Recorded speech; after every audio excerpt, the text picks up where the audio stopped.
Hola, buenas noches. ¿Cuántos pueden decir amén a este versículo? ¿No? Todo lo puedo en Cristo que me fortalece. Bueno, entonces ya no tengo nada que predicar. Ya pueden seguir adelante. Gracias por ser fieles al Señor.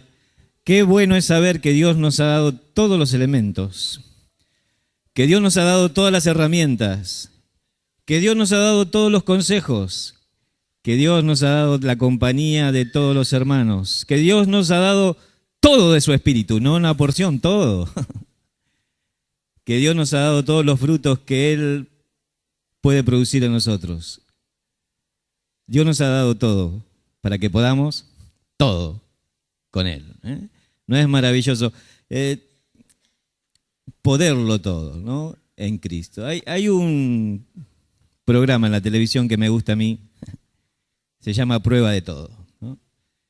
Y hay ahí el conductor, Grills, es un inglés que estuvo en el ejército, es ahora jefe de los Boy Scouts en Inglaterra, donde ser un Boy Scout, un Scout, es de lo máximo, solo hubo 10 en la historia, él es el 10º en la historia, jefe de todos.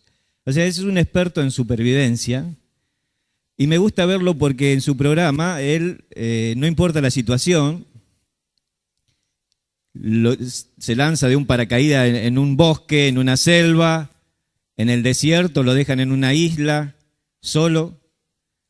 Y entonces él sobrevive y te va enseñando cómo hacer supervivencia en todas las situaciones más difíciles y salir adelante, ¿no? Qué bueno es estar a prueba de todo. Cuando estas personas van y hacen estos experimentos, estas pruebas, lo van calificando en supervivencia y entonces hay un nivel del 1 al 10 y entonces lo califican. Y si uno va mal en la experiencia, le bajan el número, el promedio, y si le va bien, suben, ¿no? Y entonces uno está en la vida y a veces uno está en una lucha en la vida, en una especie de sobrevivir con la fe. ¿Y cuál es la calificación que tendríamos? Es decir, si uno se viera a sí mismo frente a la vida, ¿cómo estaría calificado, no? Por Dios frente a las pruebas, a las dificultades, a la angustia, a toda la influencia de este mundo, ¿cómo calificaríamos, no? Y qué bueno es estar a prueba de todo. Miren, hay en la Biblia, en Ezequiel capítulo 14, 3 personas que Dios eligió con un promedio de 10. Es decir, Él miró toda la humanidad y calificó a 3 personas como 10 a prueba de todo. Supervivencia en lo extremo. Y entonces los va a nombrar en Ezequiel capítulo 14.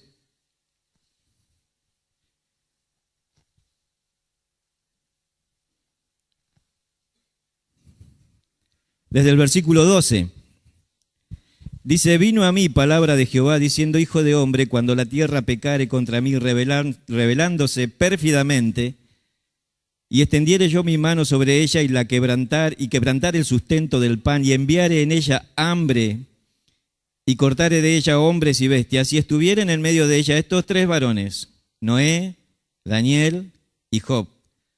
Ellos por su justicia librarían únicamente sus propias vidas, dice Jehová el Señor. Y si hiciere pasar bestias feroces por la tierra y la asolasen y quedare desolada, de modo que no haya quien pase a causa de las fieras, y estos 3 varones estuviesen ahí, ¿quiénes son? Noé, Daniel y Job. Dice Jehová el Señor, ni aun a sus hijos ni a sus hijas librarían, ellos solos serían librados y la tierra quedaría desolada. O si trajere espada sobre la tierra y dijere espada pasa por la tierra, hiciere cortar de ella hombres y bestias, y estos 3 varones estuviesen en medio de ella, vivo yo, dice el Señor, Jehová el Señor, no libraría ni hijos ni hijas, ellos solos serían librados. O si enviare pestilencia sobre esta tierra y derramare mi ira sobre ella en sangre, para cortar de ella hombres y bestias, y estuvieren en medio de ella Noé, Daniel y Job, vivo yo, dice Jehová el Señor, que no librarían a hijo ni a hija. Ellos, por sus justicias, librarían solamente sus propias vidas. Ahora, imagínate, Dios pasa las 4 peores pruebas y plagas sobre la tierra. Y dice, si hago esto, y están estos 3 hombres, solo ellos se librarían, ¿no? Solo ellos. A prueba de todo. A prueba de todo. Es que estos hombres están a prueba de todo, de todas las cosas que pueden estar en contra del alma de un cristiano, en contra de la vida de un creyente. Ahora ellos la han superado toda, pero es interesante ver que algunos de ellos, cada uno de ellos, mejor dicho, se especializó en contra de un enemigo. Ahora yo les pregunto, ¿cuáles son los enemigos que un cristiano tiene? ¿Cuáles? El diablo, el mundo y la carne. O sea, uno mismo. Muy bien, señora. Esa es mi mamá. El diablo, el mundo y la carne. 3 enemigos que tenemos. Efesios capítulo 2. A veces el orden cambia, pero estos son los 3 enemigos que va a nombrar la Biblia una y otra vez y que nosotros tenemos. Que tiene cada uno de los creyentes, cada uno que ha puesto su fe en Dios y quiere vivir una vida piadosa. Efesios capítulo 2 empieza así: y Él os dio vida a vosotros cuando estabais muertos en vuestros delitos y pecados, en los cuales anduviste en otro tiempo, siguiendo la corriente de este mundo. Y ahí tenés el primer enemigo. La corriente de este mundo, el mundo. Conforme al príncipe de la potestad del aire, el espíritu que ahora opera en los hijos de desobediencia. Este príncipe del aire, ¿quién es? El diablo. Y ahí tenés el segundo enemigo, entre los cuales también todos nosotros, versículo 3, vivimos en otro tiempo en los deseos de nuestra carne, haciendo la voluntad de la carne y de los pensamientos, y éramos por naturaleza hijos de ira, lo mismo que los demás. Y ahí están los 3 enemigos. En este orden, el mundo, el diablo y la carne, que la carne no es un enemigo, el asado no te hace mal, bueno, sí, no comas mucho.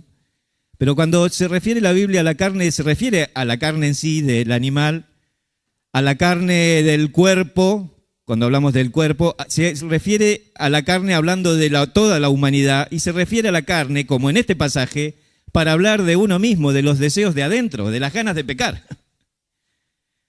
Y entonces tenés estos 3 enemigos en contra para afrontar la vida.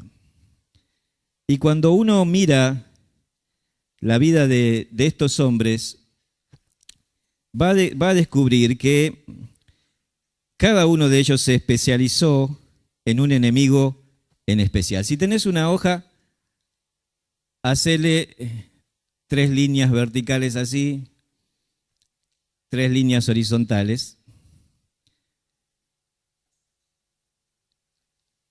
Y vamos a marcar de esa manera: héroe, en la primera columna, enemigos, ataques a la fe y elementos de la fe para resistir. Y entonces cuando uno piensa en la vida de Job, ¿en qué enemigo se especializó? ¿Qué les parece? ¿Contra quién él luchó? Especialmente contra el diablo, ¿no? Si pensás en Noé, ¿contra quién se especializó en su lucha? Contra el mundo, muy bien. Y no te queda otro, ¿no? Y cuando Daniel, ¿en qué se especializó? En su lucha con la carne, contra los deseos de adentro. Entonces, vamos a poner a nuestros 3 héroes que tenemos ahí: Job, Noé y Daniel. Este hombre, Grills, enseña que si uno va a estar mucho tiempo en un lugar y sabe que no van a rescatarlo pronto, hay 3 elementos que uno tiene que conseguir y tener en cuenta para buscar, para sobrevivir. ¿Qué les parece? Te abandono ahí en la selva, te abandono en el desierto y tenés que buscar 3 cosas que son importantes. ¿Qué buscarías? Agua. Muy bien, gracias. Ella hizo el bosquejo, me hizo el bosquejo. agua, comida y refugio. Entonces, este hombre explica así, si uno llega a un lugar, lo primero que tiene que buscar es agua. Un lugar donde haya agua potable o para purificar, pero no podemos estar más de 3 días sin agua, así que lo primero, lo más importante es encontrar agua. Lo segundo que uno tiene que conseguir es un refugio, porque antes que caiga la noche, para cuando venga la oscuridad, por si llueve, tener un refugio, un lugar, una chocita, prender un fuego, tener algo donde protegerse del frío y de los animales salvajes. Y lo tercero que uno tiene que conseguir es comida. Ya sé que algunos pensaron en comida primero, yo también, pero no. Podemos estar hasta 3 semanas sin comer. Entonces, vos podés, pero no podés estar sin beber. Entonces, lo primero es eso, y quizás en el segundo, en el tercer día, encuentres algo que cazar, algo que comer, y esas son las 3 prioridades. Y entonces pensemos en nuestros héroes, ¿no? Y en Job, ¿cuál era su enemigo? Satanás. ¿Cuál fue el ataque de Satanás? A la raíz de la fe. ¿Y cuál es el elemento de Job para enfrentarse a los dardos de fuego del diablo? El enemigo contrario del fuego, ¿cuál es? Es el agua. Y entonces, como él se tenía que enfrentar al diablo, y Efesios 6:16 que dice que usemos el escudo de la fe para apagar los dardos de fuego del maligno. Así que el elemento que podríamos acercarle a Job es el agua, ¿no? Como el elemento principal. Ahora Satanás va a atacar la raíz de la fe, es decir, Satanás va a atacar las motivaciones. Busca el libro de Job, ahí en tu Biblia.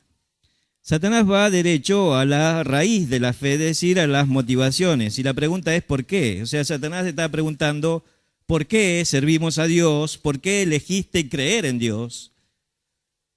Y entonces él ataca y da algunas razones de por qué servimos a Dios. Así que el ataque de Satanás no es el mismo que el mundo y que la carne. Satanás ataca la raíz de la fe. Y ahí encontramos en Job capítulo 1, del versículo 6, dice, un día vinieron a presentarse delante de Jehová los hijos de Dios, entre los cuales vino también Satanás. Y dijo Jehová a Satanás, ¿de dónde vienes? Respondiendo Satanás a Jehová, dijo, de rodear la tierra y de andar por ella. Y Jehová dijo, ¿no has considerado a mi siervo Job, que no hay otro como él en la tierra, varón perfecto y recto, temeroso de Dios y apartado del mal? Y Satanás le dijo, mira, estuve paseando, y como no prestaste atención a Job. Versículo 9, respondiendo Satanás a Jehová, dijo, ¿acaso teme a Job, acaso teme Job a Dios de balde? En realidad no estuvo paseando, estuvo espiándolo a Job. Y entonces dice Satanás, ¿no le ha cercado alrededor de él y a su casa y a todo lo que tiene? Al trabajo de sus manos ha dado bendición, por tanto sus bienes han aumentado sobre la tierra. Pero extiende ahora tu mano y toca todo lo que tiene y verás si no blasfema contra ti en tu misma presencia. Satanás va a atacar la raíz de la fe del cristiano. Y dice delante de Dios que Job te sirve por lo que tiene. Job te sirve por lo material. Job tiene fe, Job ora por sus hijos, Job se levanta de mañana, hace el devocional, Job va a la iglesia, Job te sirve y predica porque vos le das cosas materiales. Y entonces Satanás va a atacar la raíz de la fe, es decir, ¿por qué servimos a Dios? Y nos pone en ese aprieto y él va diciendo ya de antemano que lo hacemos por los panes y los peces. Porque él nos sanó y nos da cosas materiales. Y entonces da para pensar cuando el momento, cuando la prueba, me hace pensar en estas cosas. ¿Por qué sirvo a Dios? ¿Cuáles son mis motivaciones? ¿Son personales? ¿Son motivaciones públicas? ¿Son para agradar a alguien? ¿Son por lo que puedo recibir a cambio? ¿Estoy haciendo un negocio con Dios, un trueque, o sirvo a Dios porque le amo? ¿O que aquello que me mueve es solamente la obra de Cristo, aun cuando no me dé nada?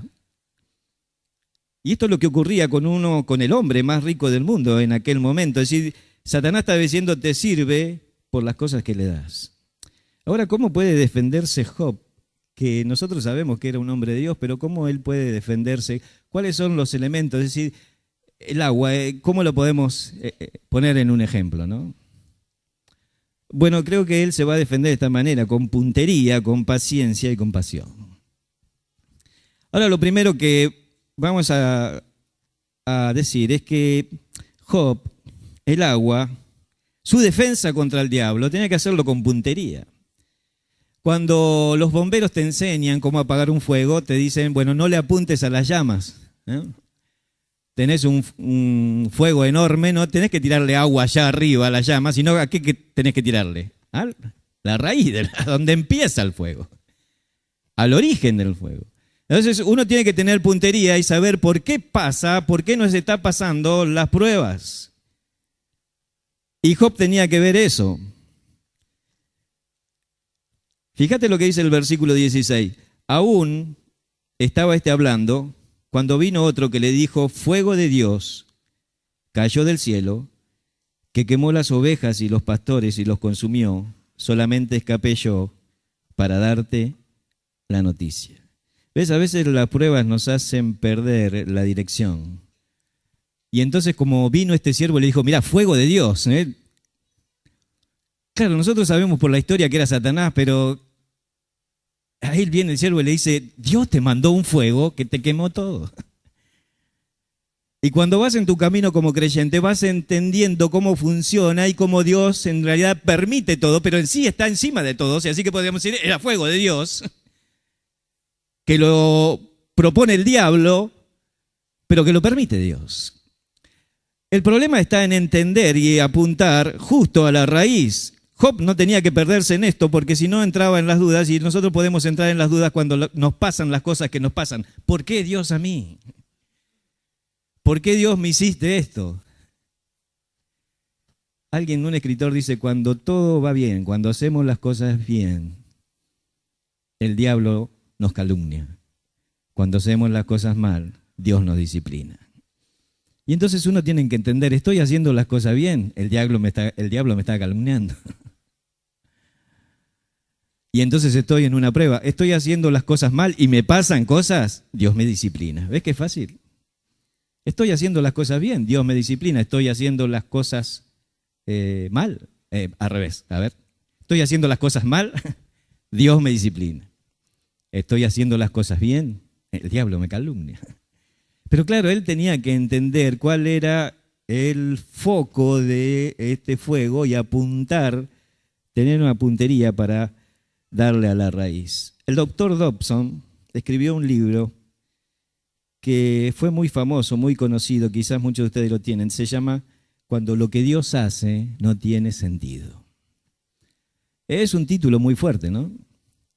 Cuando lo que Dios hace no tiene sentido.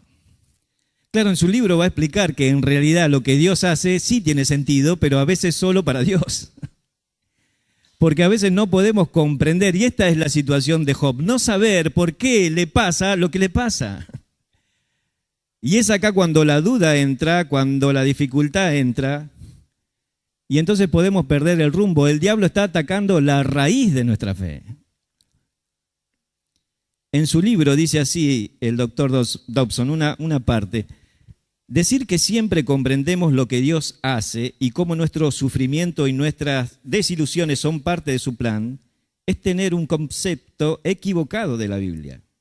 Tarde o temprano, la mayoría de nosotros llegaremos a encontrarnos en una situación en la que pareciera que Dios ha perdido el control o el interés en lo que está sucediendo.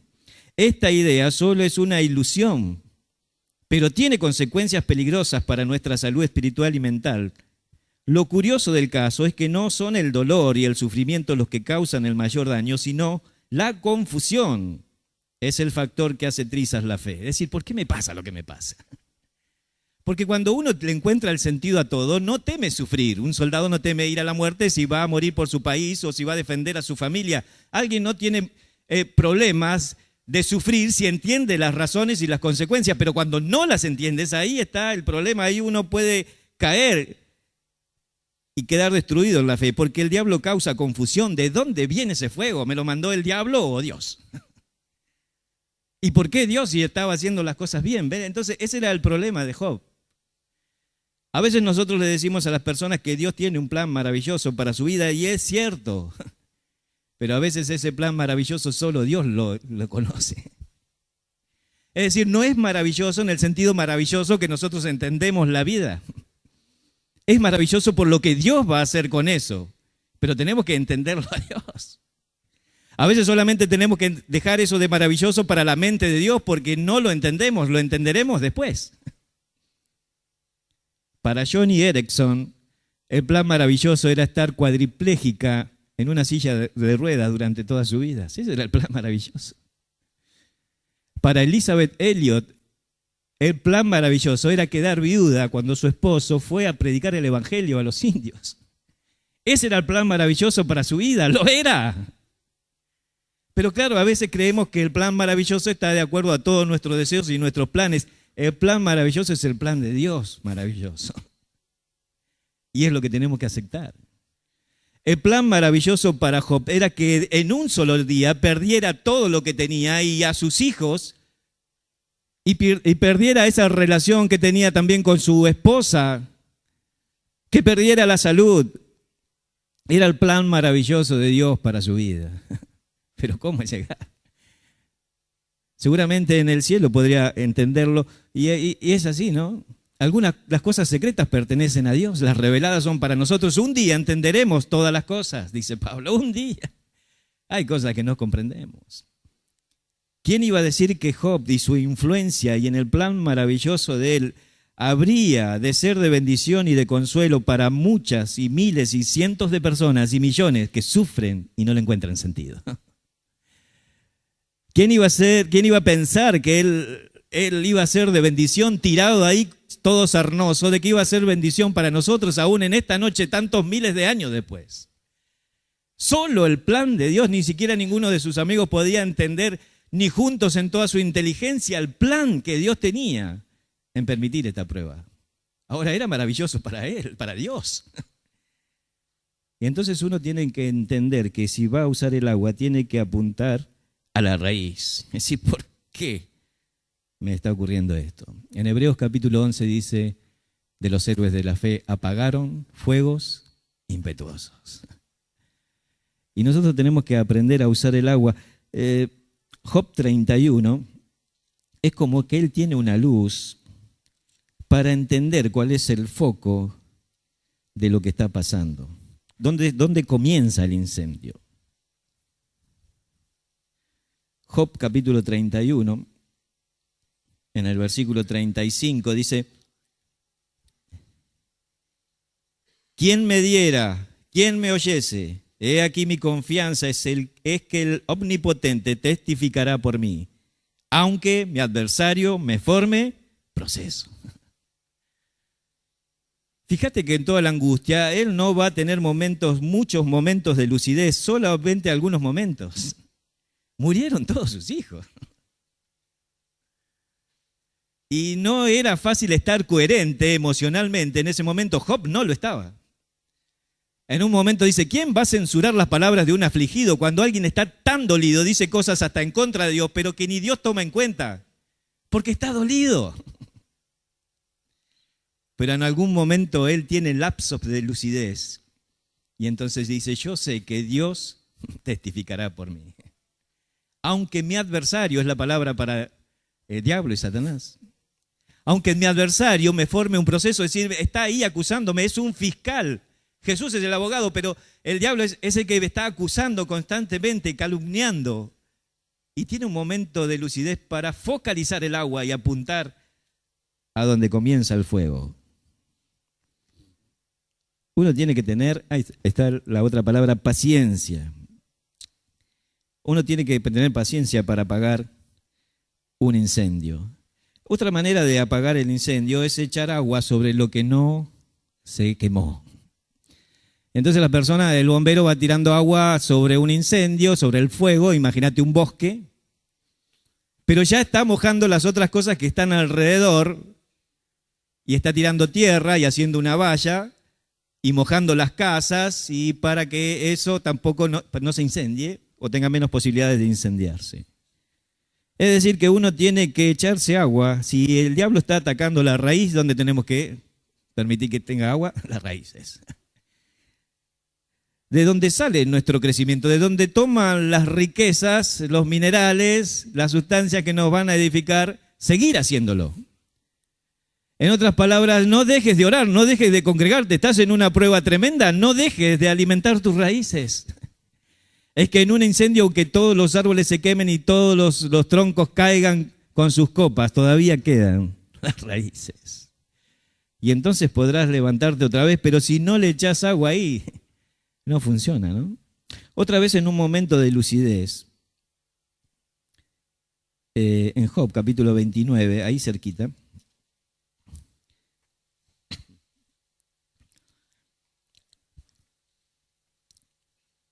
el versículo 19 dice, mi raíz estaba abierta junto a las aguas y en mis ramas permanecía el rocío. Mi raíz estaba abierta a las aguas. Él tiene que entender que él tiene que seguir haciendo esto, echándole agua a las raíces. Él se da cuenta que es como un árbol. Y dice, en aquel momento succionaba todas las bendiciones y ahora él tiene que seguir haciéndolo. Tienes que seguir alentándote, animándote, echándote agua, dándote manija y no abandonarte en la prueba. Seguir diciendo, voy a salir, voy a esperar, tener paciencia. Job capítulo 13, versículo 15, es una de las frases más hermosas que hay en el libro de Job. Dice aquí, aunque él me matare, en él esperaré. Fíjate otra vez ese lapso de lucidez. Él dice, aunque él me matare, voy a seguir esperando en él. Todavía tiene paciencia. ¿Cuándo se termina la paciencia? Ni siquiera se le termina la paciencia con la muerte. Él dice, él me mata y sigo esperando en él. Está diciendo, voy a resucitar y voy a seguir esperando una respuesta. Así que nadie puede quitarte la paciencia cuando Dios te ha dado una intimidad con Él, tenés una paciencia que puede abarcarlo todo. Y Él puede decir, voy a seguir esperando. Santiago lo pone como un ejemplo y dice, ¿se acuerdan de la paciencia de Job? Bienaventurados son los que sufren como Job. La paciencia de Job. Versículo 14, capítulo 14, versículo 14 también dice, si el hombre muriere, ¿volverá a vivir? Todos los días de mi edad esperaré hasta que venga mi liberación. La segunda forma de poder luchar contra el fuego del diablo es echarse agua a uno mismo. Es decir, tener paciencia, seguir esperando, seguir aguantando, dándote manija, seguir asistiendo a la célula, seguir compartiendo con los hermanos. Seguí, es el mismo motivo de oración, seguí esperando. Y lo tercero es, para apagar un fuego hay que tener pasión. Uno de los incendios más grandes que hubo en el mundo, quizás del fuego más grande que hubo alguna vez en el mundo, se produjeron en los campos o en las tierras de Kuwait. ¿Se acuerdan en la guerra del Golfo? Cuando los iraquíes avanzan sobre Kuwait, la toman, pero después viene el ejército de aliados y la gente de Irak sale y al salir destruye todos los pozos petroleros de Kuwait. Y entonces van incendiando todos los pozos para que no lo puedan aprovechar y a su paso arrasan con todo y quedan llamas del país más productor, más chiquito pero más grande en producción de petróleo. Y se produjo una llama tan grande de uno de los pozos que tenía 450 metros de alto, de largo, ¿no? Uno de los astronautas de una base norteamericana dijo que lo vio desde el cielo, flamear aquella, y le pusieron un nombre los soldados, el encendedor del diablo, ¿no? Porque parecía, ¿viste? Cuando pones un encendedor, y eso se podía ver desde el cielo. Ahora uno dice, ¿cómo haces para apagar un incendio de esa naturaleza? ¿No? Está saliendo petróleo, gases, se están consumiendo continuamente, es una cosa tremenda. ¿Cómo se apaga eso? Porque ¿cuánta agua hay que echar ahí? No funciona, ¿no? ¿Saben con qué se apaga esos incendios? Con fuego. Con fuego. Es decir, ¿cómo se apaga este ataque del diablo? Con pasión, con más fuego. Uno de los bomberos especialistas Red Adair, que es un bombero también americano que apagó muchos incendios petroleros en Estados Unidos, cuando lo llamaron para solucionar el problema del encendedor del diablo, él dijo que en toda su vida, en todo lo que había trabajado durante 25 años, ni juntando todos los trabajos que había hecho, se podía comparar con este trabajo, porque era tremendo. Y entonces él, como lo había hecho antes y en toda su experiencia, van acercando hasta el lugar una carga de dinamita, de 250 kilos de dinamita para poner en la boca de donde está pasando esta cosa. Y entonces cuando la dinamita explota, como el fuego necesita oxígeno y la explosión lo ha consumido, el fuego se apaga. Le absorbe el oxígeno y entonces no hay más. Y el mismo fuego ha apagado el fuego, la explosión apagó el fuego. Y esta es la fórmula que él utiliza. Es decir, dejarlo sin aliento, dejarlo sin oxígeno. Es que cuando arranca la pasión en el cristiano puede apagar todas las palabras que el diablo tenía para decir contra nosotros. Dice la palabra en Tito 2:8 que no le demos al diablo ocasión de maledicencia, que él no tenga nada malo que hablar de vosotros. Sacale el oxígeno. Que tu pasión por Dios sea tan grande en estos momentos difíciles. Cantá esa canción que cantabas antes cuando estabas fuera de la prueba. Cantala con ganas. Seguí evangelizando a pesar de las pruebas. Seguí haciéndolo. Porque tu fuego, tu pasión va a apagar el más grande fuego del diablo. Cuando este hombre llama yo, Red Adair, le hacen algunas bromas y le dicen, ¿qué vas a hacer cuando mueras? Y dice, bueno, seguramente el diablo va a tener que hacer un trato conmigo porque si no le apago todo. Es tan apasionado en su trabajo y en lo que hace que él ha triunfado sobre las llamas. Y él fue el que le apagó el encendedor al diablo. Bueno, sabemos que hay uno menos que fuma, ¿no? Él le apagó el fuego. Y entonces hay cosas en Job que surgen de repente, como esto, aunque él me matara, en él esperaré, sigue ardiendo su pasión. Es interesante que el libro de Job es una canción. Es una historia de sufrimiento, pero está cantada, viejo. ¿Qué te pasa? Él sigue con su pasión y su amor a Dios. Jeremías 29 dice, quise dejar de hablar de Dios, quise dejarlo, pero había un fuego en mi interior, metido entre mis huesos.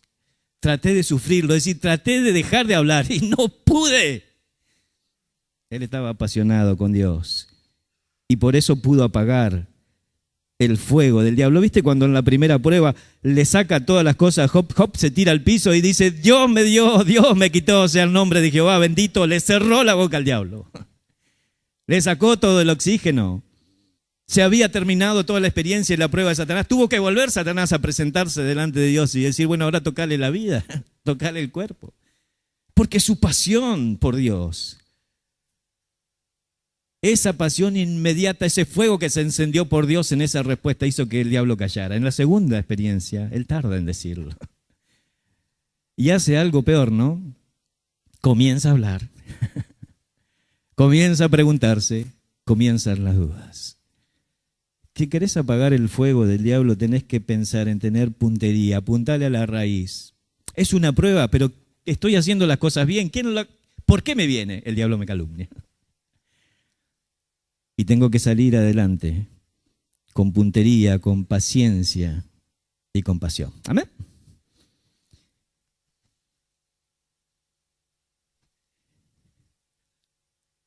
Los bendigo porque habéis vencido al maligno. Ahora estamos hablando de Noé.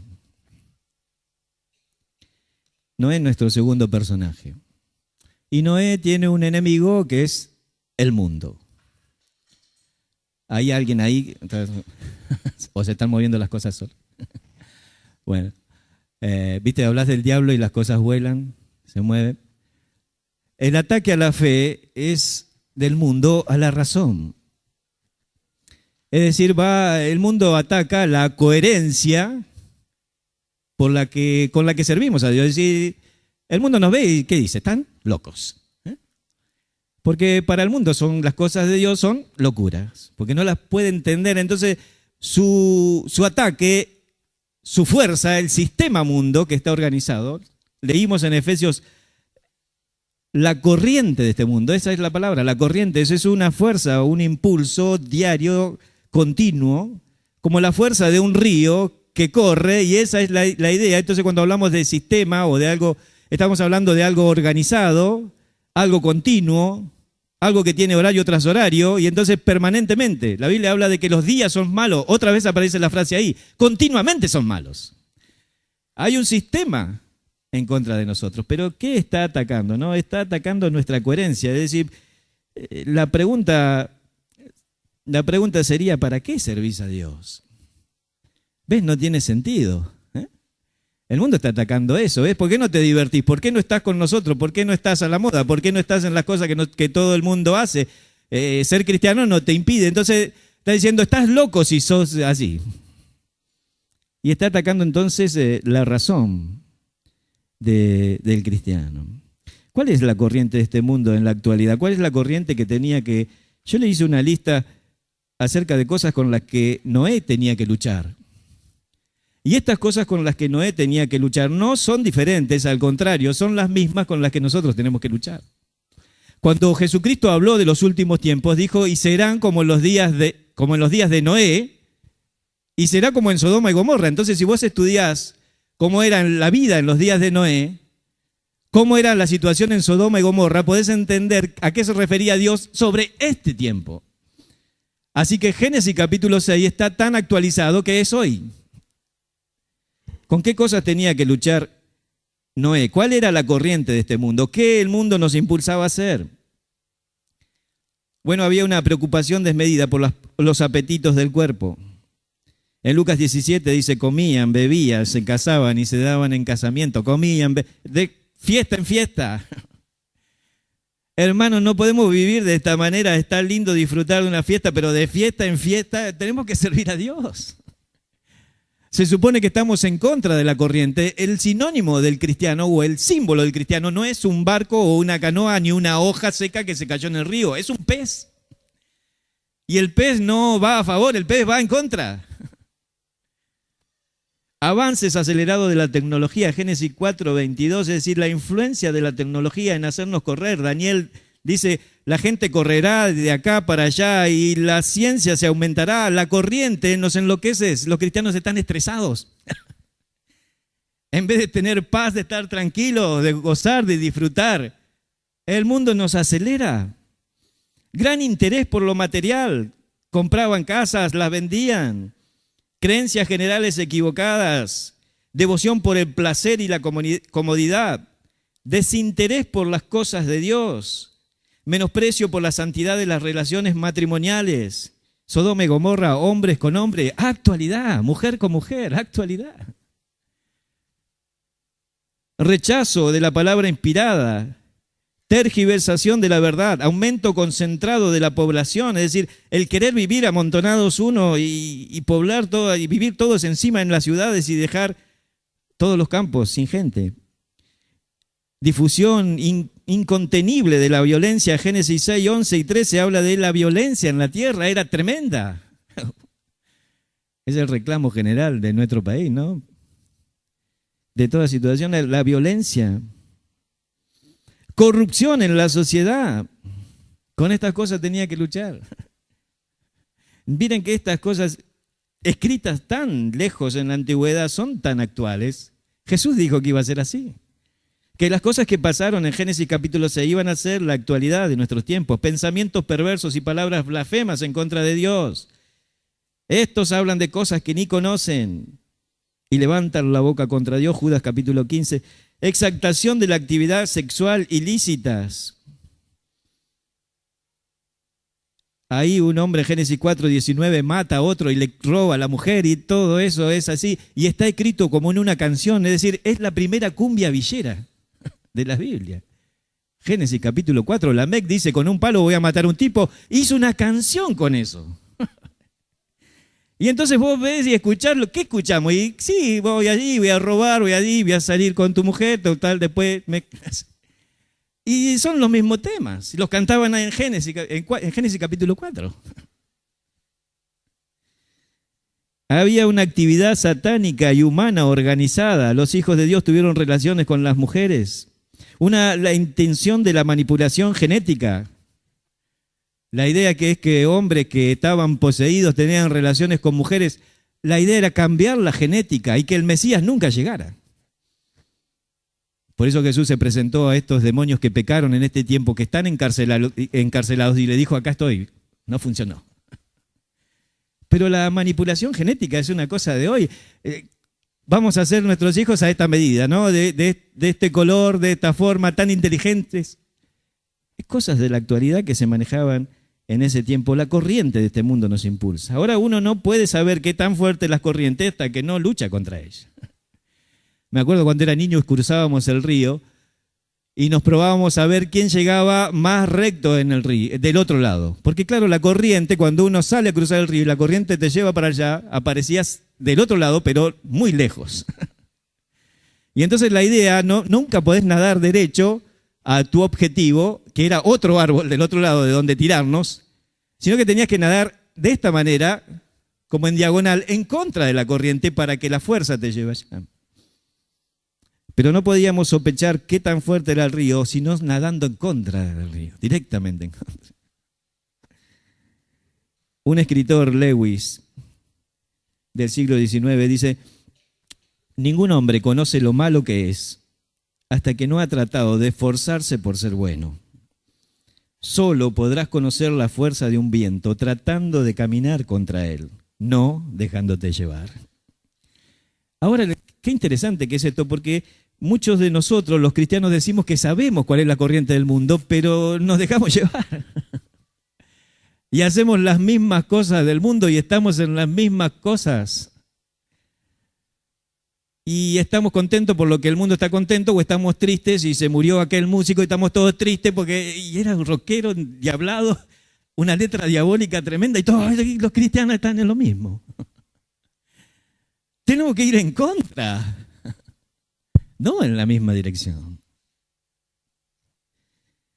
¿Ves? Esta es la manera de... ¿Cómo va a ser Job un refugio? ¿Cómo va a ser Noé? Eso borralo, Sebastián, esa parte. ¿Cómo va a ser Noé un refugio? Bueno, cuando este hombre que... el protagonista de A Prueba de Todo nos enseña y dice que si uno tiene que hacer un refugio, lo primero que tiene que considerar es la altura. Es decir, nunca pongas la cama donde te vas a acostar en el piso. Porque hay muchos animales, hay peligro, todos salen de noche a comer. Trata de hacerlo en un lugar alto. Usa un árbol o hacete con algunos palos, que tenga cierta altura, ¿no?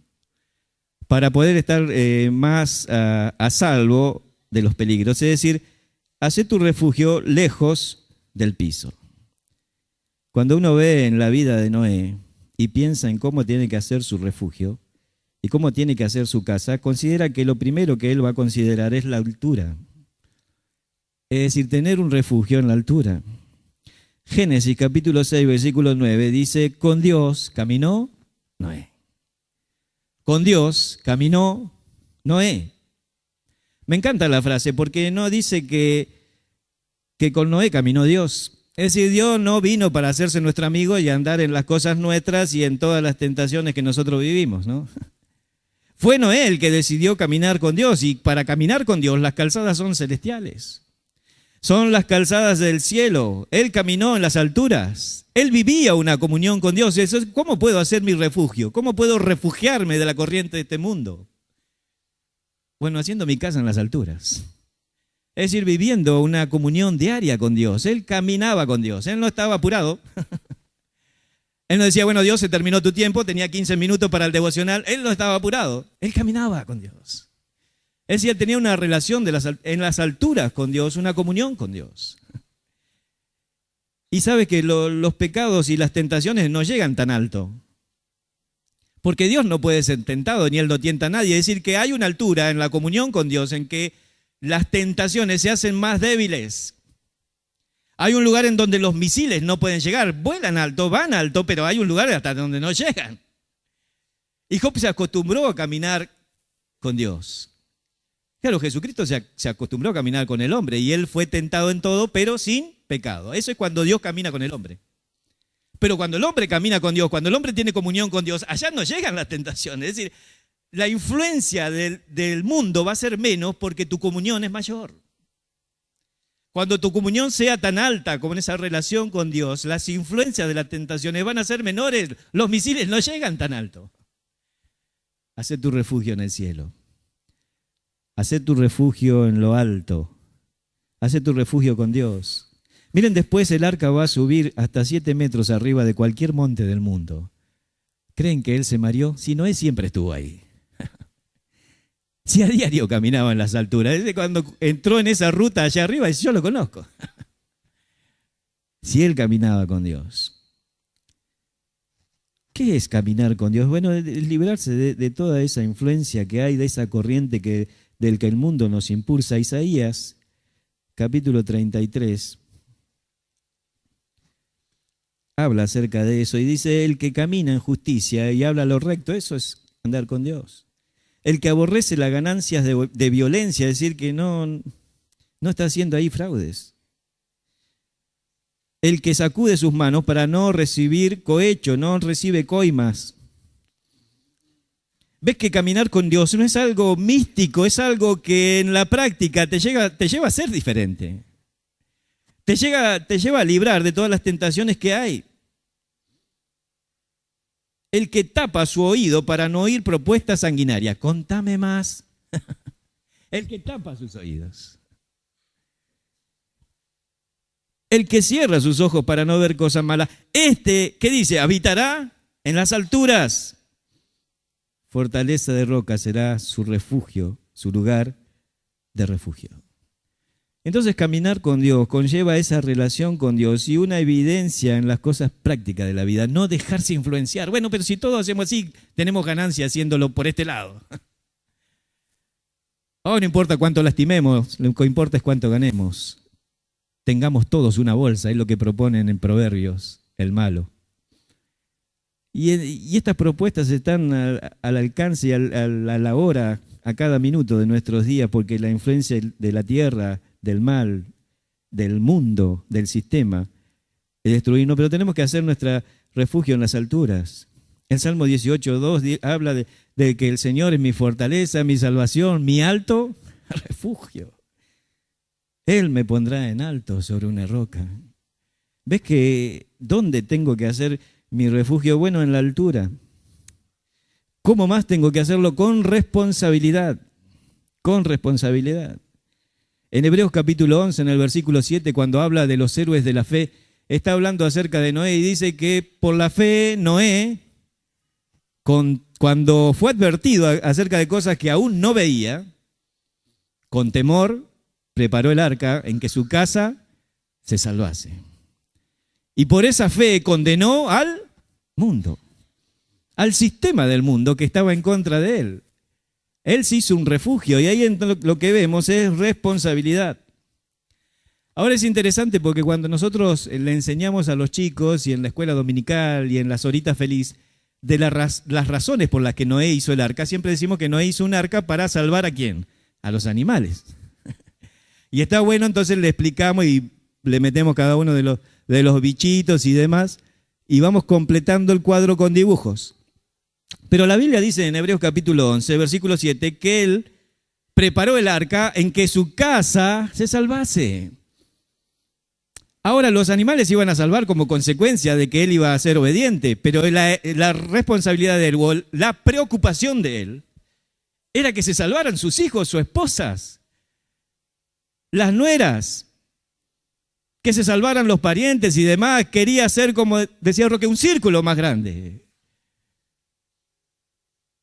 Y era su preocupación las personas. Ahora, este sistema mundo nos ha enseñado otras cosas.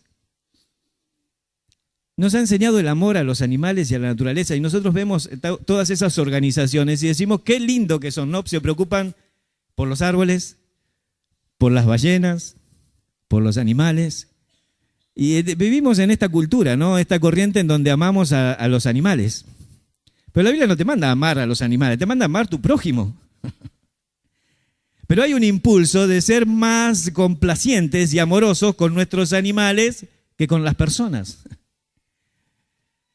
El viernes veía un documental y estaba mostrando a un hombre que no tenía hijos con su esposa y tenían una casa muy grande, un patio enorme, y en vez de decidir adoptar, que sería lo ideal, porque tenían el dinero, porque tenían la casa, y ser padres amorosos de hijos que no tienen esa oportunidad, decidieron comprar un perro de raza, pero no cualquiera, y entonces dice, él va a venir acá y ¿qué va a tener? Entonces, antes de comprar el perro, arreglaron su patio, hicieron un jardín, pusieron plantas, porque a los perros les gustan los árboles, adornaron todo con huesos gigantes y cosas, elementos para que haga ejercicio. Compraron el perro, lo soltaron ahí, era el perro más feliz del mundo. Lo paradójico que es, pegando a su casa había una familia que tenía 6 hijos. Y no tenía patio, tenía un pasillo así. Y jugaban a la pelota los varones, mientras las chicas trataban de jugar a la mamá con los muñecos entre medio, se golpeaban todos. Y parados de punta de pie en el tapial miraban del otro lado ese parque y a ese perro cómo lo odiaban, cómo envidiaban la vida de ese perro. En vez de saludar al vecino decían guau, guau, para que se lo lleven. Querían ir del otro lado. Ahora vivimos en una sociedad así, las personas aman más a su perro que a la gente. Hermano, usted no puede tener, un cristiano no puede tener más amor por su mascota que por su vecino, que por sus familiares que se está perdiendo. Mientras el perro esté bien. Y una señora que tenía un loro y, ¿saben? Hablaba más con el loro que con su esposo. Me dijo que porque su esposo no le respondía nada y bueno, el loro por lo menos le respondía. Así que entre paréntesis, esposos, digan lo mismo que ella dice y quedan contentas. Tienen que repetir lo mismo, nada más, ni siquiera tienen que escuchar. Y entonces, pero pasó que una vez el loro no habló, un día no habló y un segundo día no habló y ella se preocupó y le dijo a su marido, mira, el loro no habla, hace 2 días que no habla, tenemos que llevarlo al médico. Y entonces el marido le dijo, bueno, sí, puede ser, porque si vos no me hablas en 2 días, yo también te llevo al médico. Algo pasaría, ¿no? Y entonces dice, bueno, vamos a llevarlo a un veterinario, dijo él. Buscó el auto y vamos. Y ella dice, no, ¿qué veterinario? Un psicólogo. Porque hay psicólogos de animales. Fíjate en la corriente en el mundo que vivimos, hay más preocupación por los animales que por las personas. Porque era un trauma el que tenía el loro que no hablaba. Entonces él era un psiquiatra de animales.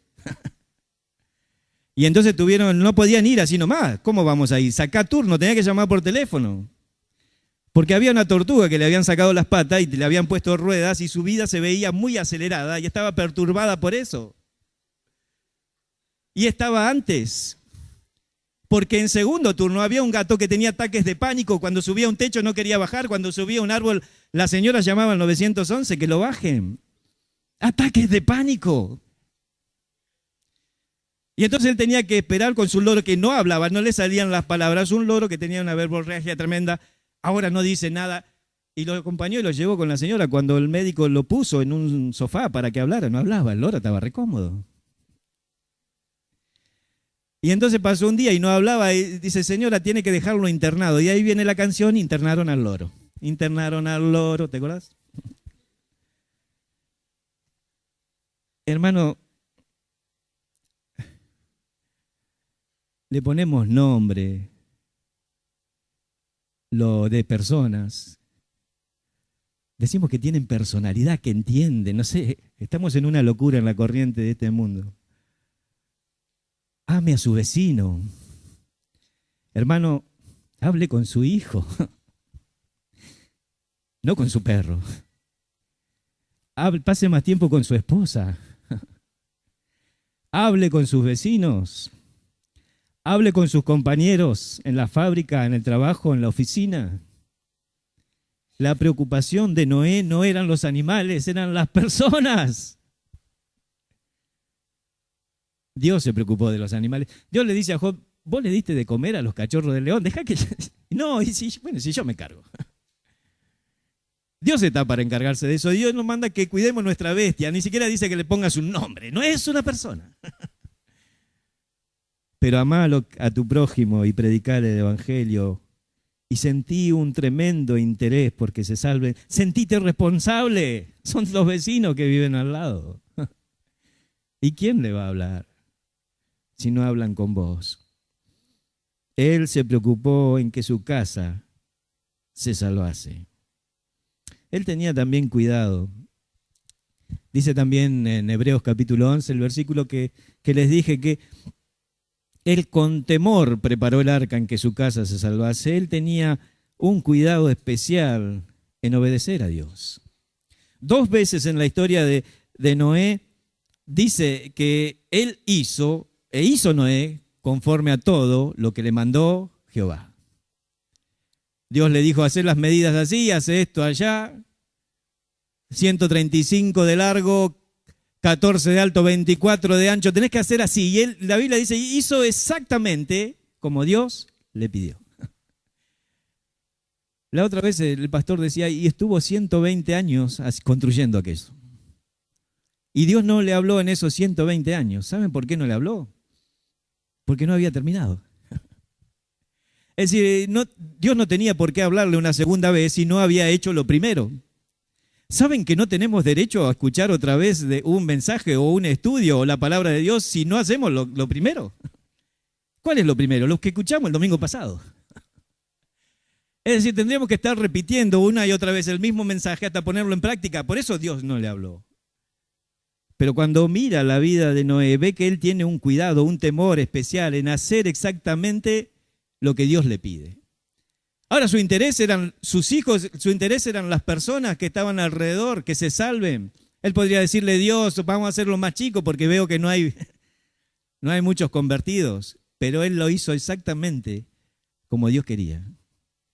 Los animales se salvaron y todavía había lugares para 15.000 personas que quisieran todavía entrar. Había espacio en el arca para que se salvaran. Él hizo exactamente como Dios quiso, es decir, tuvo un cuidado en obedecer la palabra de Dios. Segunda Pedro,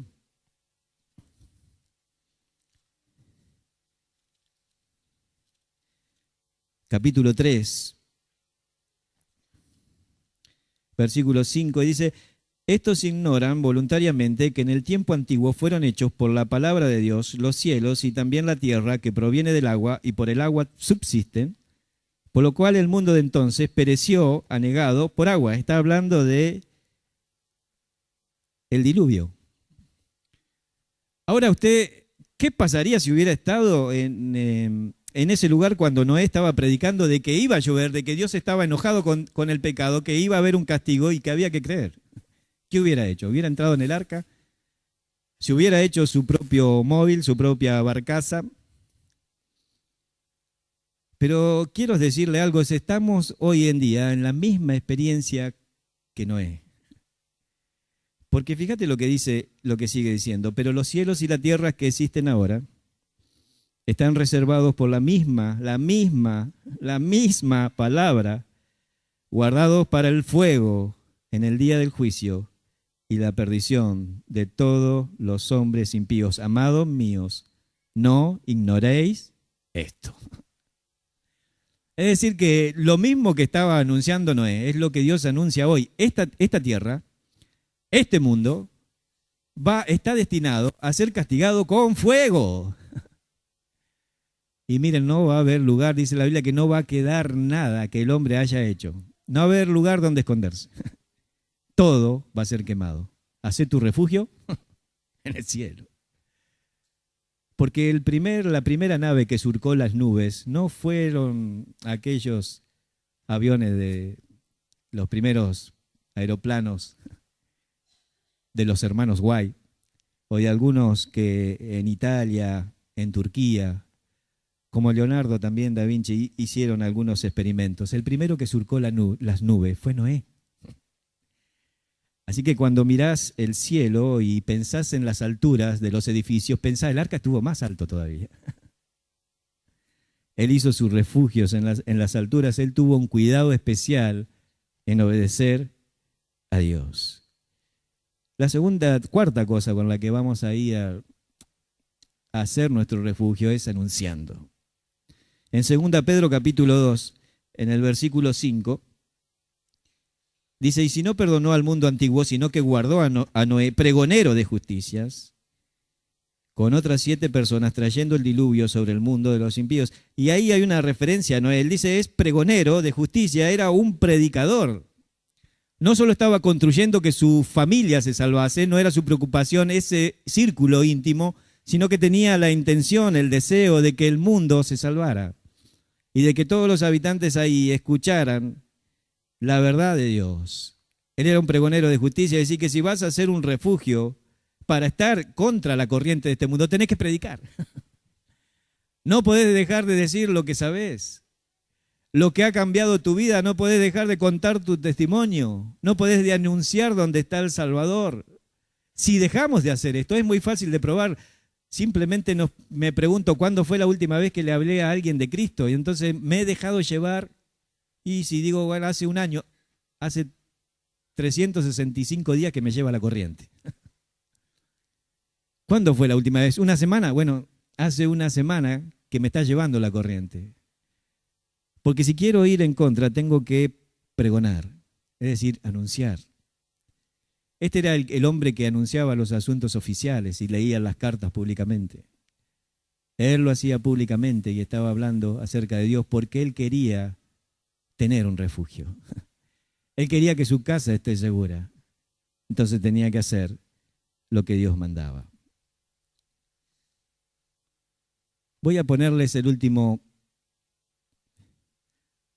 Ese es el arca.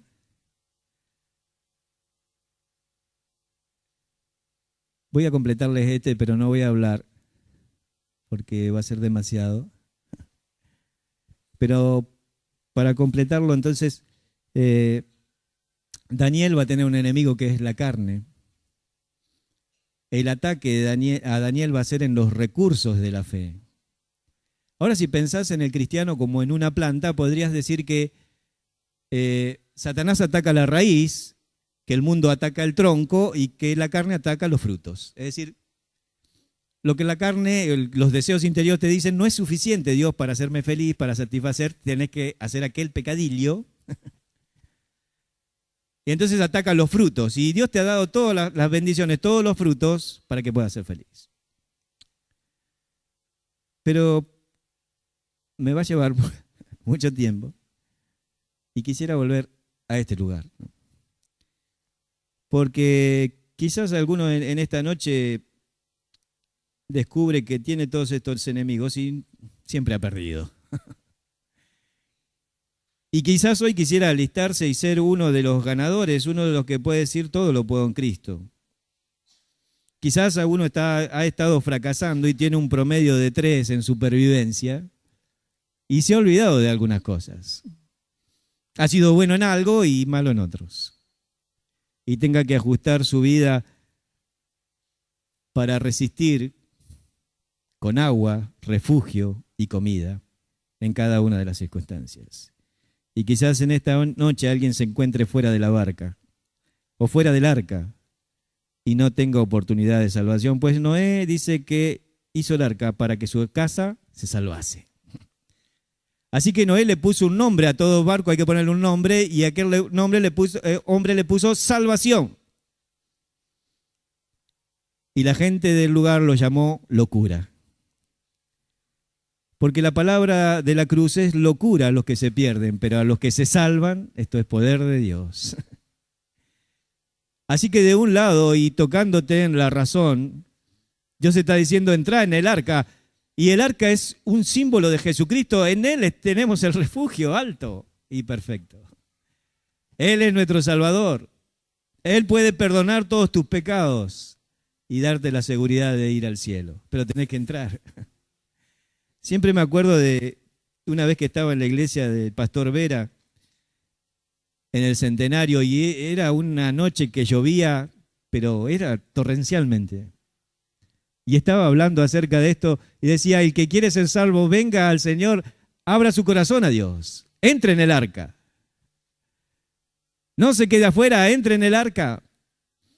Y algunas personas empezaron a pasar al frente y tomaron decisión, pero había un niño en la puerta que lloraba. Y entonces cuando me acerqué a la puerta en la iglesia, aquel niño que lloraba, le digo, ¿por qué llorás? ¿Qué te pasó? Pensé que se había caído o algo, y él dijo, porque mi papá está afuera. Él lo creía literalmente, que si el padre no entraba en el edificio, se moría porque justamente estaba lloviendo, y para él era real, era el diluvio. Y amigo que estás esta noche, o amiga, tenés que tener igual la fe de un niño. Y entender que estas palabras son para hoy también.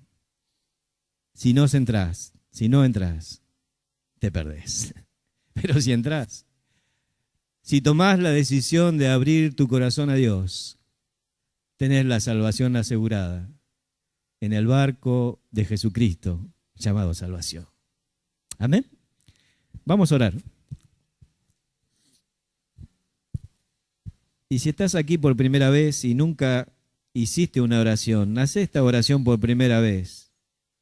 Es una oración de salvación. Decirle a Dios, Señor, yo soy pecador, perdona mis pecados. Así de simple, Señor, soy pecador, perdona todos mis pecados.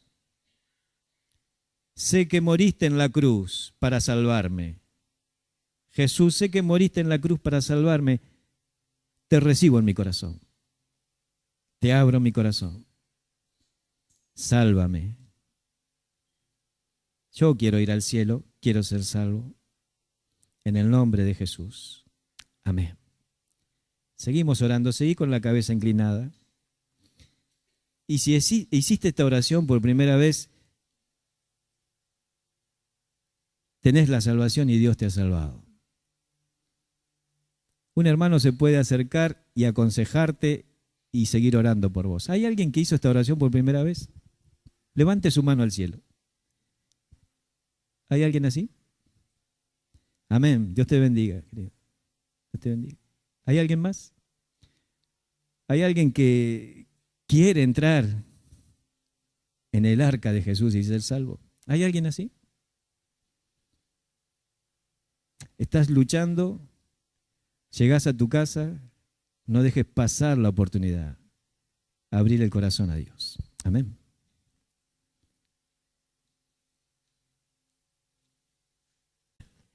Está diciendo, voy a resucitar y voy a seguir esperando una respuesta. Así que nadie puede quitarte la paciencia cuando Dios te ha dado una intimidad con Él. Tenés una paciencia que puede abarcarlo todo. Y Él puede decir, voy a seguir esperando. Santiago lo pone como un ejemplo y dice, ¿se acuerdan de la paciencia de Job? Bienaventurados son los que sufren como Job. La paciencia de Job. Versículo 14, capítulo 14, versículo 14 también dice, si el hombre muriere, ¿volverá a vivir? Todos los días de mi edad esperaré hasta que venga mi liberación.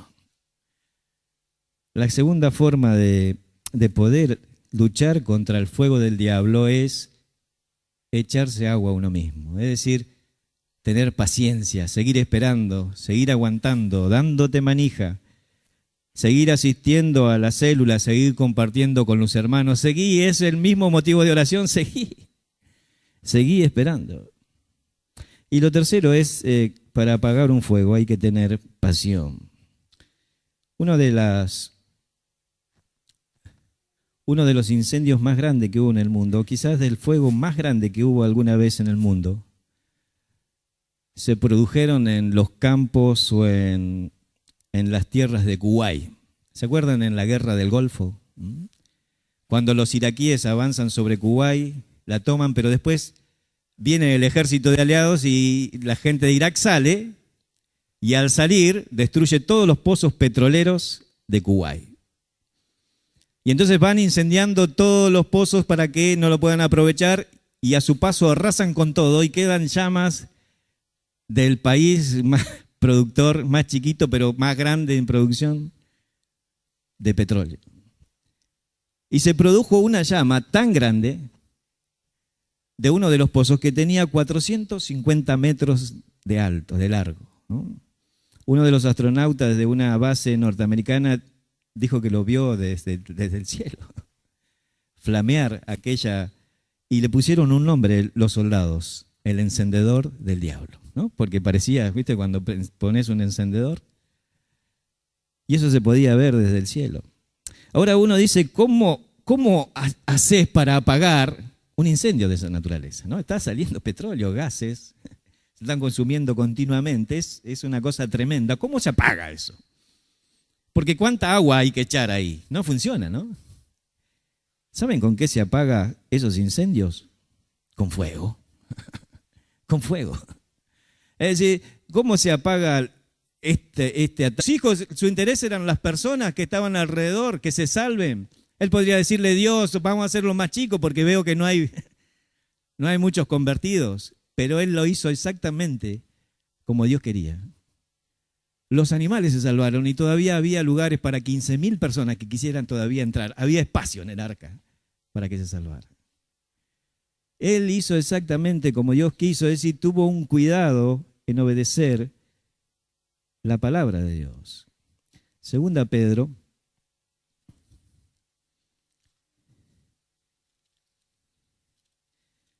capítulo 3, versículo 5, dice, estos ignoran voluntariamente que en el tiempo antiguo fueron hechos por la palabra de Dios los cielos y también la tierra que proviene del agua y por el agua subsisten, por lo cual el mundo de entonces pereció anegado por agua. Está hablando de el diluvio. Ahora usted, ¿qué pasaría si hubiera estado en ese lugar cuando Noé estaba predicando de que iba a llover, de que Dios estaba enojado con el pecado, que iba a haber un castigo y que había que creer? ¿Qué hubiera hecho? ¿Hubiera entrado en el arca? ¿Se hubiera hecho su propio móvil, su propia barcaza?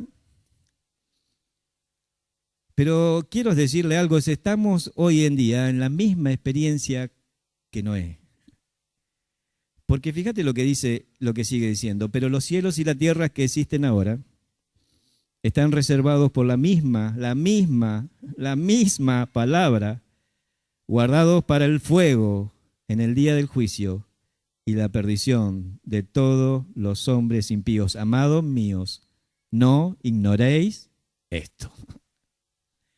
Es decir, que lo mismo que estaba anunciando Noé es lo que Dios anuncia hoy. Esta tierra, este mundo, está destinado a ser castigado con fuego. Y miren, no va a haber lugar, dice la Biblia, que no va a quedar nada que el hombre haya hecho. No va a haber lugar donde esconderse. Todo va a ser quemado. Hacé tu refugio en el cielo. Porque la primera nave que surcó las nubes no fueron aquellos aviones de los primeros aeroplanos de los hermanos Wright o de algunos que en Italia, en Turquía, como Leonardo también da Vinci, hicieron algunos experimentos. El primero que surcó las nubes fue Noé. Así que cuando mirás el cielo y pensás en las alturas de los edificios, pensá, el arca estuvo más alto todavía. Él hizo sus refugios en las alturas, él tuvo un cuidado especial en obedecer a Dios.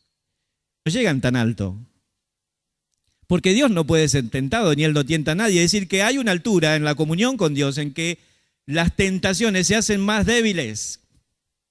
Hay un lugar en donde los misiles no pueden llegar, vuelan alto, van alto, pero hay un lugar hasta donde no llegan. Y Job se acostumbró a caminar con Dios. Claro, Jesucristo se acostumbró a caminar con el hombre y Él fue tentado en todo, pero sin pecado. Eso es cuando Dios camina con el hombre. Pero cuando el hombre camina con Dios, cuando el hombre tiene comunión con Dios, allá no llegan las tentaciones. Es decir, la influencia del mundo va a ser menos porque tu comunión es mayor. Cuando tu comunión sea tan alta como en esa relación con Dios, las influencias de las tentaciones van a ser menores, los misiles no llegan tan alto. Hacé tu refugio en el cielo. Hacé tu refugio en lo alto. Hacé tu refugio con Dios. Miren, después el arca va a subir hasta 7 metros arriba de cualquier monte del mundo. ¿Creen que él se mareó? Si Noé siempre estuvo ahí. Si a diario caminaba en las alturas. Desde cuando entró en esa ruta allá arriba, yo lo conozco. Si él caminaba con Dios. ¿Qué es caminar con Dios? Bueno, es liberarse de toda esa influencia que hay, de esa corriente del que el mundo nos impulsa. Isaías, capítulo 33, habla acerca de eso y dice, el que camina en justicia y habla lo recto, eso es andar con Dios. El que aborrece las ganancias de violencia, es decir, que no está haciendo ahí fraudes. El que sacude sus manos para no recibir cohecho, no recibe coimas. ¿Ves que caminar con Dios no es algo místico, es algo que en la práctica te lleva a ser diferente? Te lleva a librar de todas las tentaciones que hay. El que tapa su oído para no oír propuestas sanguinarias. Contame más. El que tapa sus oídos. El que cierra sus ojos para no ver cosas malas. ¿Qué dice? Habitará en las alturas. Fortaleza de roca será su refugio, su lugar de refugio. Entonces caminar con Dios conlleva esa relación con Dios y una evidencia en las cosas prácticas de la vida, no dejarse influenciar. Bueno, pero si todos hacemos así, tenemos ganancia haciéndolo por este lado. Oh, no importa cuánto lastimemos, lo que importa es cuánto ganemos. Tengamos todos una bolsa, es lo que proponen en Proverbios, el malo. Y estas propuestas están al alcance y a la hora, a cada minuto de nuestros días, porque la influencia de la tierra, del mal, del mundo, del sistema, es destruirnos, pero tenemos que hacer nuestro refugio en nuestro segundo personaje. Y Noé tiene un enemigo que es el mundo. ¿Hay alguien ahí? ¿O se están moviendo las cosas solas? Bueno, ¿viste? Hablas del diablo y las cosas vuelan, se mueven. El ataque a la fe es del mundo a la razón. Es decir, el mundo ataca la coherencia con la que servimos a Dios. Es decir, el mundo nos ve y ¿qué dice? Están locos. Porque para el mundo las cosas de Dios son locuras, porque no las puede entender. Entonces, su ataque, su fuerza, el sistema mundo que está organizado, leímos en Efesios, la corriente de este mundo, esa es la palabra, la corriente, eso es una fuerza, un impulso diario, continuo, como la fuerza de un río que corre, y esa es la idea. Entonces, cuando hablamos de sistema o de algo, estamos hablando de algo organizado, algo continuo, algo que tiene horario tras horario, y entonces permanentemente. La Biblia habla de que los días son malos, otra vez aparece la frase ahí, continuamente son malos. Hay un sistema en contra de nosotros, pero ¿qué está atacando? ¿No? Está atacando nuestra coherencia, es decir, la pregunta sería, ¿para qué servís a Dios? ¿Ves? No tiene sentido. El mundo está atacando eso, ¿ves? ¿Por qué no te divertís? ¿Por qué no estás con nosotros? ¿Por qué no estás a la moda? ¿Por qué no estás en las cosas que todo el mundo hace? Ser cristiano no te impide. Entonces está diciendo, estás loco si sos así. Y está atacando entonces la razón del cristiano. ¿Cuál es la corriente de este mundo en la actualidad? ¿Cuál es la corriente que tenía que...? Yo le hice una lista acerca de cosas con las que Noé tenía que luchar. Y estas cosas con las que Noé tenía que luchar no son diferentes, al contrario, son las mismas con las que nosotros tenemos que luchar. Cuando Jesucristo habló de los últimos tiempos, dijo, y serán como en los días de Noé, y será como en Sodoma y Gomorra. Entonces, si vos estudiás cómo era la vida en los días de Noé, cómo era la situación en Sodoma y Gomorra, podés entender a qué se refería Dios sobre este tiempo. Así que Génesis capítulo 6 está tan actualizado que es hoy. ¿Con qué cosas tenía que luchar Noé? ¿Cuál era la corriente de este mundo? ¿Qué el mundo nos impulsaba a hacer? Bueno, había una preocupación desmedida por los apetitos del cuerpo. En Lucas 17 dice, comían, bebían, se casaban y se daban en casamiento, comían, de fiesta en fiesta. Hermanos, no podemos vivir de esta manera, está lindo disfrutar de una fiesta, pero de fiesta en fiesta tenemos que servir a Dios. Se supone que estamos en contra de la corriente. El sinónimo del cristiano o el sí. Al revés, a ver, estoy haciendo las cosas mal, Dios me disciplina. Estoy haciendo las cosas bien, el diablo me calumnia.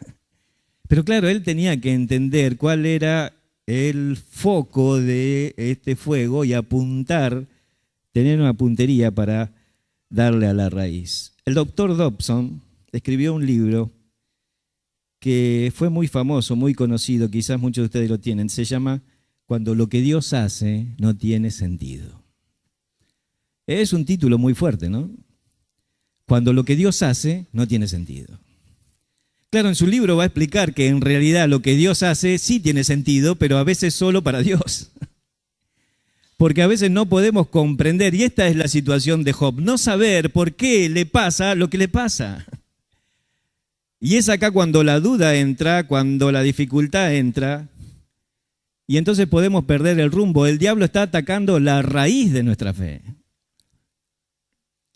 En su libro dice así el doctor Dobson, una parte, decir que siempre comprendemos lo que Dios hace y cómo nuestro sufrimiento y nuestras desilusiones son parte de su plan, es tener un concepto equivocado de la Biblia. Tarde o temprano, la mayoría de nosotros llegaremos a encontrarnos en una situación en la que pareciera que Dios ha perdido el control o el interés en lo que está sucediendo. Esta idea solo es una ilusión, pero tiene consecuencias peligrosas para nuestra salud espiritual y mental. Lo curioso del caso es que no son el dolor y el sufrimiento los que causan el mayor daño, sino la confusión. Es el factor que hace trizas la fe. Es decir, ¿por qué me pasa lo que me pasa? Porque cuando uno le encuentra el sentido a todo, no teme sufrir. Un soldado no teme ir a la muerte si va a morir por su país o si va a defender a su familia. Alguien no tiene problemas de sufrir si entiende las razones y las consecuencias, pero cuando no las entiendes, ahí está el problema. Ahí uno puede caer y quedar destruido en la fe, porque el diablo causa confusión. ¿De dónde viene ese fuego? ¿Me lo mandó el diablo o Dios? ¿Y por qué Dios si estaba haciendo las cosas bien? ¿Ven? Entonces ese era el problema de Job. A veces nosotros le decimos a las personas que Dios tiene un plan maravilloso para su vida y es cierto, pero a veces ese plan maravilloso solo Dios lo conoce. Es decir, no es maravilloso en el sentido maravilloso que nosotros entendemos la vida. Es maravilloso por lo que Dios va a hacer con eso, pero tenemos que entenderlo a Dios. A veces solamente tenemos que dejar eso de maravilloso para la mente de Dios porque no lo entendemos, lo entenderemos después. Para Johnny Erickson, el plan maravilloso era estar cuadripléjica en una silla de ruedas durante toda su vida. Ese era el plan maravilloso. Menosprecio por la santidad de las relaciones matrimoniales. Sodoma y Gomorra, hombres con hombres, actualidad, mujer con mujer, actualidad. Rechazo de la palabra inspirada, tergiversación de la verdad, aumento concentrado de la población, es decir, el querer vivir amontonados uno y poblar todo y vivir todos encima en las ciudades y dejar todos los campos sin gente. Difusión incontenible de la violencia. Génesis 6, 11 y 13 habla de la violencia en la tierra, era tremenda. Es el reclamo general de nuestro país, ¿no? De toda situación, la violencia. Corrupción en la sociedad. Con estas cosas tenía que luchar. Miren que estas cosas escritas tan lejos en la antigüedad son tan actuales. Jesús dijo que iba a ser así. Que las cosas que pasaron en Génesis capítulo 6 iban a ser la actualidad de nuestros tiempos. Pensamientos perversos y palabras blasfemas en contra de Dios. Estos hablan de cosas que ni conocen y levantan la boca contra Dios. Judas capítulo 15. Exaltación de la actividad sexual ilícitas. Ahí un hombre, Génesis 4:19, mata a otro y le roba a la mujer y todo eso es así. Y está escrito como en una canción, es decir, es la primera cumbia villera de la Biblia. Génesis capítulo 4, Lamec dice, con un palo voy a matar a un tipo. Hizo una canción con eso. Y entonces vos ves y escuchás, ¿qué escuchamos? Y sí, voy allí, voy a robar, voy allí, voy a salir con tu mujer, total, después me... Y son los mismos temas. Los cantaban en Génesis capítulo 4. Había una actividad satánica y humana organizada. Los hijos de Dios tuvieron relaciones con las mujeres. La intención de la manipulación genética. La idea que es que hombres que estaban poseídos tenían relaciones con mujeres. La idea era cambiar la genética y que el Mesías nunca llegara. Por eso Jesús se presentó a estos demonios que pecaron en este tiempo, que están encarcelados y le dijo, acá estoy. No funcionó. Pero la manipulación genética es una cosa de hoy. Vamos a hacer nuestros hijos a esta medida, ¿no? De este color, de esta forma, tan inteligentes. Es cosas de la actualidad que se manejaban en ese tiempo. La corriente de este mundo nos impulsa. Ahora uno no puede saber qué tan fuerte las corrientes hasta que no lucha contra ellas. Me acuerdo cuando era niño cruzábamos el río y nos probábamos a ver quién llegaba más recto en el río, del otro lado. Porque claro, la corriente, cuando uno sale a cruzar el río y la corriente te lleva para allá, aparecías del otro lado, pero muy lejos. Y entonces la idea, nunca podés nadar derecho a tu objetivo, que era no al mundo, al sistema del mundo que estaba en contra de él. Él se hizo un refugio y ahí lo que vemos es responsabilidad. Ahora es interesante porque cuando nosotros le enseñamos a los chicos y en la escuela dominical y en las horitas feliz de las razones por las que Noé hizo el arca, siempre decimos que Noé hizo un arca para salvar ¿a quién? A los animales. Y está bueno, entonces le explicamos y le metemos cada uno de los bichitos y demás y vamos completando el cuadro con dibujos. Pero la Biblia dice en Hebreos capítulo 11, versículo 7, que él preparó el arca en que su casa se salvase.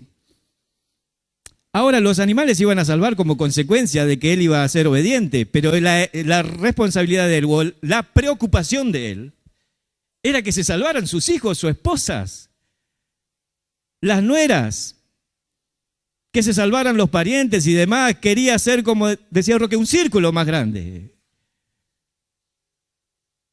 Y era su preocupación las personas. Ahora, este sistema mundo nos ha enseñado otras cosas.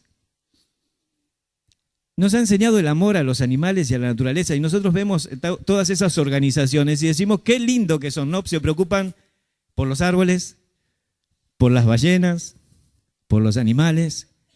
Y vivimos en esta cultura, ¿no? Esta corriente en donde amamos a los animales.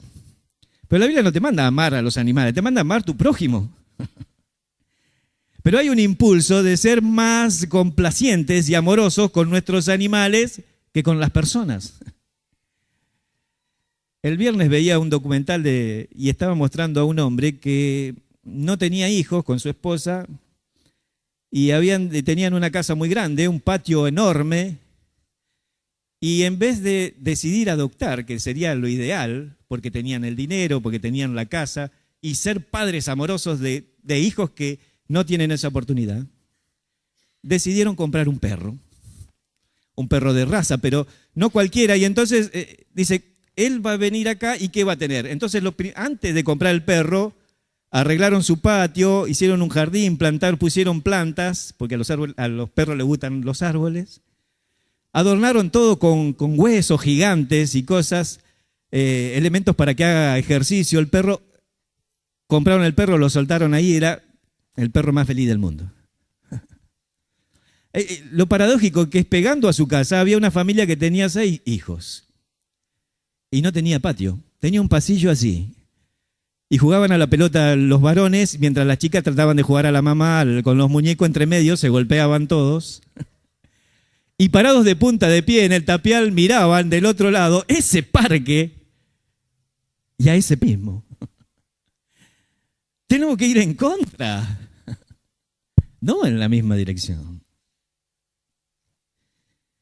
¿Ves? Esta es la manera de...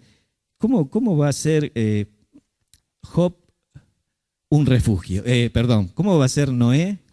Eso borralo, Sebastián, esa parte. ¿Cómo va a ser Noé un refugio? Bueno, cuando este hombre que el protagonista de A Prueba de Todo nos enseña y dice que si uno tiene que hacer un refugio, lo primero que tiene que considerar es la altura. Es decir, nunca pongas la cama donde te vas a acostar en el piso. Porque hay muchos animales, hay peligro, todos salen de noche a comer. Trata de hacerlo en un lugar alto. Usa un árbol o hacete con algunos palos, es que tenga cierta altura, ¿no? Para poder estar más a salvo de los peligros. Es decir, hace tu refugio lejos del piso. Cuando uno ve en la vida de Noé y piensa en cómo tiene que hacer su refugio y cómo tiene que hacer su casa, considera que lo primero que él va a considerar es la altura. Es decir, tener un refugio en la altura. Génesis capítulo 6, versículo 9 dice, con Dios caminó Noé. Con Dios caminó Noé. Me encanta la frase porque no dice que con Noé caminó Dios. Es decir, Dios no vino para hacerse nuestro amigo y andar en las cosas nuestras y en todas las tentaciones que nosotros vivimos, ¿no? Fue Noé el que decidió caminar con Dios, y para caminar con Dios las calzadas son celestiales. Son las calzadas del cielo. Él caminó en las alturas. Él vivía una comunión con Dios. ¿Cómo puedo hacer mi refugio? ¿Cómo puedo refugiarme de la corriente de este mundo? Bueno, haciendo mi casa en las alturas. Es decir, viviendo una comunión diaria con Dios. Él caminaba con Dios. Él no estaba apurado. Él no decía, bueno, Dios, se terminó tu tiempo, tenía 15 minutos para el devocional. Él no estaba apurado. Él caminaba con Dios. Es decir, él tenía una relación en las alturas con Dios, una comunión con Dios. Y sabe que los pecados y las tentaciones no llegan tan alto. Porque Dios no puede ser tentado, ni Él no tienta a nadie. Es decir, que hay una altura en la comunión con Dios en que las tentaciones se hacen más débiles. Hay un lugar en donde los misiles no pueden llegar. Vuelan alto, van alto, pero hay un lugar hasta donde no llegan. Y Job se acostumbró a caminar con Dios. Claro, Jesucristo se acostumbró a caminar con el hombre y Él fue tentado en todo, pero sin pecado. Eso es cuando Dios camina con el hombre. Pero cuando el hombre camina con Dios, cuando el hombre tiene comunión con Dios, en los cuales anduviste en otro tiempo siguiendo la corriente de este mundo. Y ahí tenés el primer enemigo. La corriente de este mundo, el mundo. Conforme al príncipe de la potestad del aire, el espíritu que ahora opera en los hijos de desobediencia. Este príncipe del aire, ¿quién es? El diablo. Y ahí tenés el segundo enemigo, entre los cuales también todos nosotros, versículo 3, vivimos en otro tiempo en los deseos de nuestra carne, haciendo la voluntad de la carne y de los pensamientos, y éramos por naturaleza hijos de ira, lo mismo que los demás. Y ahí están los tres enemigos. En este orden, el mundo, el diablo y la carne, que la carne no es un enemigo, el asado no te hace mal, bueno, sí, no comas mucho. Pero cuando se refiere la Biblia a la carne, se refiere a la carne en sí del animal, a la carne del cuerpo, cuando hablamos del cuerpo, se refiere a la carne hablando de toda la humanidad, y se refiere a la carne, como en este pasaje, para hablar de uno mismo, de los deseos de adentro, de las ganas de pecar. Y entonces tenés estos tres enemigos en contra para afrontar la vida. Y cuando uno mira la vida de estos hombres, va a descubrir que cada uno de ellos se especializó en un enemigo en especial. Si tenés una hoja, hacele 3 líneas verticales así, 3 líneas horizontales. Y vamos a marcar de esa manera: héroe, en la primera columna, enemigos, ataques a la fe y elementos de la fe para resistir. Y entonces cuando uno piensa en la vida de Job, ¿en qué enemigo se especializó? ¿Qué les parece? ¿Contra quién él luchó? Especialmente contra el diablo, ¿no? Si pensás en Noé, ¿contra quién se especializó en su lucha? ¿Contra el mundo? Muy bien. Y no te queda otro, ¿no? Y cuando Daniel, ¿en qué se especializó? En su lucha con la carne, contra los deseos de adentro. Entonces, vamos a poner a nuestros 3 héroes que tenemos ahí. Job, Noé y Daniel. Este hombre, Grills, enseña que si uno va a estar mucho tiempo en un lugar y sabe que no van a rescatarlo pronto, hay 3 elementos que uno tiene que conseguir y tener en cuenta para buscar para sobrevivir. Y entonces podrás levantarte otra vez, pero si no le echas agua ahí, no funciona, ¿no? Otra vez en un momento de lucidez, en Job, capítulo 29, ahí cerquita,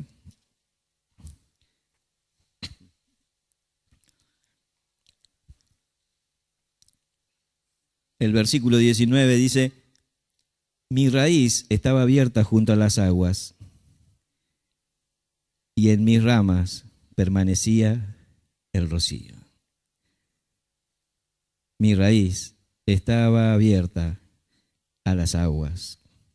Él tiene que entender que él tiene que seguir haciendo esto, echándole agua a las raíces.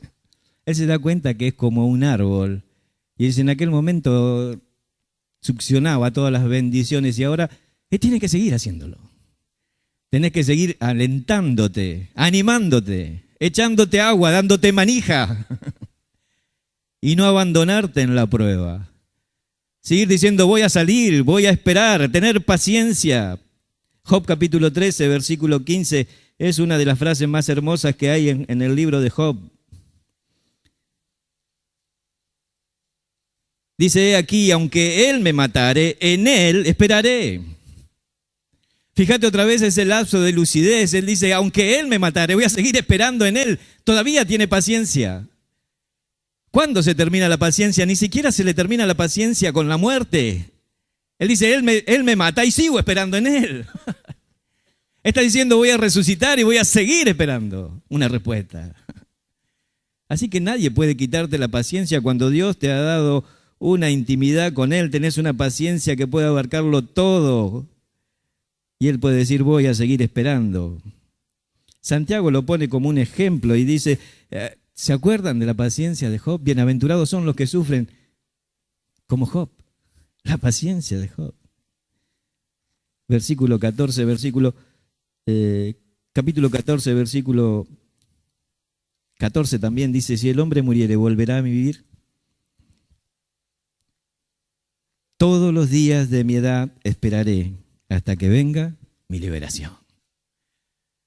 La segunda forma de poder luchar contra el fuego del diablo es echarse agua a uno mismo. Es decir, tener paciencia, seguir esperando, seguir aguantando, dándote manija, seguir asistiendo a las células, seguir compartiendo con los hermanos. Seguí, es el mismo motivo de oración, seguí esperando. Y lo tercero es, para apagar un fuego hay que tener pasión. Uno de los demonios que pecaron en este tiempo, que están encarcelados y le dijo, acá estoy, no funcionó. Pero la manipulación genética es una cosa de hoy. Vamos a hacer nuestros hijos a esta medida, ¿no? De este color, de esta forma, tan inteligentes. Es cosas de la actualidad que se manejaban en ese tiempo. La corriente de este mundo nos impulsa. Ahora uno no puede saber qué tan fuerte es la corriente hasta que no lucha contra ella. Me acuerdo cuando era niño cruzábamos el río y nos probábamos a ver quién llegaba más recto en el río, del otro lado. Porque claro, la corriente, cuando uno sale a cruzar el río y la corriente te lleva para allá, aparecías del otro lado, pero muy lejos. Y entonces la idea, nunca podés nadar derecho a tu objetivo, que era otro árbol del otro lado de donde tirarnos, sino que tenías que nadar de esta manera, como en diagonal, en contra de la corriente para que la fuerza te lleve allá. Pero no podíamos sospechar qué tan fuerte era el río, sino nadando en contra del río, directamente en contra. Un escritor, Lewis, del siglo XIX, dice, ningún hombre conoce lo malo que es hasta que no ha tratado de esforzarse por ser bueno. Solo podrás conocer la fuerza de un viento tratando de caminar contra él, no dejándote llevar. Ahora, qué interesante que es esto, porque muchos de nosotros, los cristianos, decimos que sabemos cuál es la corriente del mundo, pero nos dejamos llevar. y hacemos las mismas cosas del mundo y estamos en las mismas cosas. Y estamos contentos por lo que el mundo está contento, o estamos tristes y se murió aquel músico y estamos todos tristes porque y era un rockero diablado, una letra diabólica tremenda y todos los cristianos están en lo mismo. Tenemos que ir en contra, no en la misma dirección. ¿Ves? Esta es la manera de... ¿Cómo va a ser Job un refugio? ¿Cómo va a ser Noé? Eso borralo, Sebastián, esa parte. ¿Cómo va a ser Noé un refugio? Bueno, cuando este hombre que el protagonista de A Prueba de Todo nos enseña y dice que si uno tiene que hacer un refugio, lo primero que tiene que considerar es la altura. Es decir, nunca pongas la cama donde te vas a acostar en el piso. Porque hay muchos animales, hay peligro, todos salen de noche a comer. Trata de hacerlo en un lugar alto. Usa un árbol o hacete con algunos palos, es que tenga cierta altura, ¿no? Para poder estar más a salvo de los peligros. Es decir, si vos estudiás cómo era la vida en los días de Noé, cómo era la situación en Sodoma y Gomorra, podés entender a qué se refería Dios sobre este tiempo. Así que Génesis capítulo 6 está tan actualizado que es hoy. ¿Con qué cosas tenía que luchar Noé? ¿Cuál era la corriente de este mundo? ¿Qué el mundo nos impulsaba a hacer? Bueno, había una preocupación desmedida por los apetitos del cuerpo. En Lucas 17 dice, comían, bebían, se casaban y se daban en casamiento. Comían, de fiesta en fiesta. Hermanos, no podemos vivir de esta manera. Está lindo disfrutar de una fiesta, pero de fiesta en fiesta tenemos que servir a Dios. Se supone que estamos en contra de la corriente. El sinónimo del cristiano o el símbolo del cristiano no es un barco o una canoa ni una hoja seca que se cayó en el río. Es un pez. Y el pez no va a favor, el pez va en contra. Avances acelerados de la tecnología, Génesis 4:22, es decir, la influencia de la tecnología en hacernos correr. Daniel dice, la gente correrá de acá para allá y la ciencia se aumentará, la corriente nos enloquece, los cristianos están estresados. En vez de tener paz, de estar tranquilos, de gozar, de disfrutar, el mundo nos acelera. Gran interés por lo material, compraban casas, las vendían. Creencias generales equivocadas, devoción por el placer y la comodidad, desinterés por las cosas de Dios, menosprecio por la santidad de las relaciones matrimoniales, Sodoma y Gomorra, hombres con hombres, actualidad, mujer con mujer, actualidad.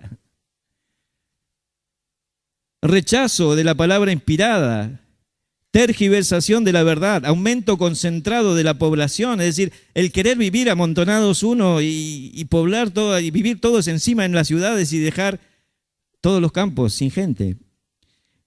Difusión incontenible de la violencia, Génesis 6, 11 y 13 habla de la violencia en la tierra, era tremenda. Es el reclamo general de nuestro país, ¿no? De toda situación, la violencia. Corrupción en la sociedad. Con estas cosas tenía que luchar. Miren que estas cosas escritas tan lejos en la antigüedad son tan actuales. Jesús dijo que iba a ser así. Que las cosas que pasaron en Génesis capítulo 6 iban a ser la actualidad de nuestros tiempos. Pensamientos perversos y palabras blasfemas en contra de Dios. Estos hablan de cosas que ni conocen y levantan la boca contra Dios. Judas capítulo 15. Exaltación de la actividad sexual ilícitas. Ahí un hombre, Génesis 4:19, mata a otro y le roba a la mujer y todo eso es así. Más difíciles y salir adelante, ¿no? Qué bueno es estar a prueba de todo. Cuando estas personas van y hacen estos experimentos, estas pruebas, lo van calificando en supervivencia y entonces hay un nivel del 1 al 10 y entonces lo califican. Y si uno va mal en la experiencia, le bajan el número, el promedio, y si le va bien, suben, ¿no? Y entonces uno está en la vida y a veces uno está en una lucha en la vida, en una especie de sobrevivir con la fe. ¿Y cuál es la calificación que tendríamos? Es decir, si uno se viera a sí mismo frente a la vida, ¿cómo estaría calificado, no? Por Dios frente a las pruebas, a las dificultades, a la angustia, a toda la influencia de este mundo, ¿cómo calificaríamos, no? Y qué bueno es estar a prueba de todo. Miren, hay en la Biblia, en Ezequiel capítulo 14, 3 personas que Dios eligió con un promedio de 10. Es decir, Él miró toda la humanidad y calificó a 3 personas como 10 a prueba de todo. Supervivencia en lo extremo. Y entonces los va a nombrar en Ezequiel capítulo 14.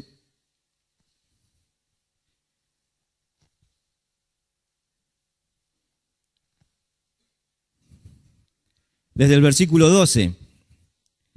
Dice, vino a mí palabra de Jehová diciendo, hijo de hombre, cuando la tierra pecare contra mí rebelándose pérfidamente, y extendiere yo mi mano sobre ella y la quebrantar el sustento del pan, y enviare en ella hambre, y cortare de ella hombres y bestias, y estuvieren en medio de ella estos 3 varones, Noé, Daniel y Job.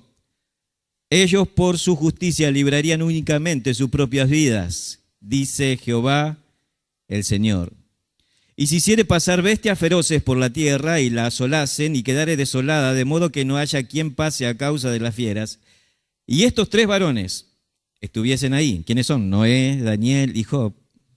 Dice Jehová el Señor, ni aun a sus hijos ni a sus hijas librarían, ellos solos serían librados y la tierra quedaría desolada. O si trajere espada sobre la tierra y dijere espada pasa por la tierra, hiciere cortar de ella hombres y bestias, y estos 3 varones estuviesen en medio de ella, vivo yo, dice el Señor, Jehová el Señor, no libraría ni hijos ni hijas, ellos solos serían librados. O si enviare pestilencia sobre esta tierra y derramare mi ira sobre ella en sangre, para cortar de ella hombres y bestias, y estuvieren en medio de ella Noé, Daniel y Job, vivo yo. Y Jehová dijo, ¿no has considerado a mi siervo Job, que no hay otro como él en la tierra, varón perfecto y recto, temeroso de Dios y apartado del mal? El Satanás le dijo, mira, estuve paseando, y como no prestaste atención a Job. Versículo 9, respondiendo Satanás a Jehová, dijo, ¿acaso teme a Job, acaso teme Job a Dios de balde? En realidad no estuvo paseando, estuvo espiándolo a Job. Y entonces dice Satanás, ¿no le ha acercado alrededor de él y a su casa y a todo lo que tiene? Al trabajo de sus manos ha dado bendición, por tanto sus bienes han aumentado sobre la tierra. Pero extiende ahora tu mano y toca todo lo que tiene, y verás si no blasfema contra ti en tu misma presencia. Satanás va a atacar la raíz de la fe del cristiano. Y dice delante de Dios que Job te sirve por lo que tiene. Job te sirve por lo material. Job tiene fe, Job ora por sus hijos, Job se levanta de mañana, hace el devocional, Job va a la iglesia, Job te sirve y predica porque vos le das cosas materiales. Y entonces Satanás va a atacar la raíz de la fe, es decir, ¿por qué servimos a Dios? Y nos pone en ese aprieto y él va diciendo ya de antemano que lo hacemos por los panes y los peces. Porque él nos sanó y nos da cosas materiales. Y entonces da para pensar cuando el momento, cuando la prueba me hace pensar en estas cosas. ¿Por qué sirvo a Dios? ¿Cuáles son mis motivaciones? ¿Son personales? ¿Son motivaciones públicas? ¿Son para agradar a alguien? ¿Son por lo que puedo recibir a cambio? ¿Estoy haciendo un negocio con Dios, un trueque, o sirvo a Dios porque le amo? O que aquello que me mueve es solamente la obra de Cristo, aun cuando no me dé nada. Y esto es lo que ocurría con el hombre más rico del mundo en aquel momento. Es decir, Satanás está diciendo, te sirve por las cosas que le das. Ahora, ¿cómo puede defenderse Job? Que nosotros sabemos que era un hombre de Dios, pero ¿cómo él puede defenderse? ¿Cuáles son los elementos? Es decir, el agua, ¿cómo lo podemos poner en un ejemplo, no? Bueno, creo que él se va a defender de esta manera, con puntería, con paciencia y con pasión. Ahora, lo primero que vamos a decir es que Job el agua, su defensa contra el diablo, tenía que hacerlo con puntería. Cuando los bomberos te enseñan cómo apagar un fuego, te dicen, bueno, no le apuntes a las llamas. Tenés un fuego enorme, no tenés que tirarle agua allá arriba a la llama, sino a qué tenés que tirarle. A la raíz, donde empieza el fuego, al origen del fuego. Entonces uno tiene que tener puntería y saber por qué. Recuerdo de una vez que estaba en la iglesia del pastor Vera, en el centenario, y era una noche que llovía, pero era torrencialmente. Y estaba hablando acerca de esto y decía, el que quiere ser salvo, venga al Señor, abra su corazón a Dios, entre en el arca. No se quede afuera, entre en el arca. Y algunas personas empezaron a pasar al frente y tomaron decisión, pero había un niño en la puerta que lloraba. Y entonces cuando me acerqué a la puerta en la iglesia, aquel niño que lloraba, le digo, ¿por qué llorás? ¿Qué te pasó? Pensé que se había caído o algo, y él dijo, porque mi papá está afuera. Él lo creía literalmente, que si el padre no entraba en el edificio, se moría porque justamente estaba lloviendo, y para él era real, era el diluvio. Y amigo que estás esta noche, o amiga, tenés que tener igual la fe de un niño. Y entender que estas palabras son para hoy también. Si no entras, te perdés. Pero si entras, si tomás la decisión de abrir tu corazón a Dios, tenés la salvación asegurada en el barco de Jesucristo llamado salvación. Amén. Vamos a orar. Y si estás aquí por primera vez y nunca hiciste una oración, haz esta oración por primera vez. Es una oración de salvación. Decirle a Dios, Señor, yo soy pecador, perdona mis pecados. Así de simple, Señor, soy pecador, perdona todos mis pecados. Sé que moriste en la cruz para salvarme. Jesús, sé que moriste en la cruz para salvarme. Te recibo en mi corazón. Te abro mi corazón. Sálvame. Yo quiero ir al cielo, quiero ser salvo. En el nombre de Jesús. Amén. Seguimos orando, seguí con la cabeza inclinada. Y si hiciste esta oración por primera vez, tenés la salvación y Dios te ha salvado. Un hermano se puede acercar y aconsejarte y seguir orando por vos. ¿Hay alguien que hizo esta oración por primera vez? Levante su mano al cielo. ¿Hay alguien así? Amén. Dios te bendiga, querido. Dios te bendiga. ¿Hay alguien más? ¿Hay alguien que quiere entrar en el arca de Jesús y ser salvo? ¿Hay alguien así? ¿Estás luchando? Llegás a tu casa, no dejes pasar la oportunidad. Abrir el corazón a Dios.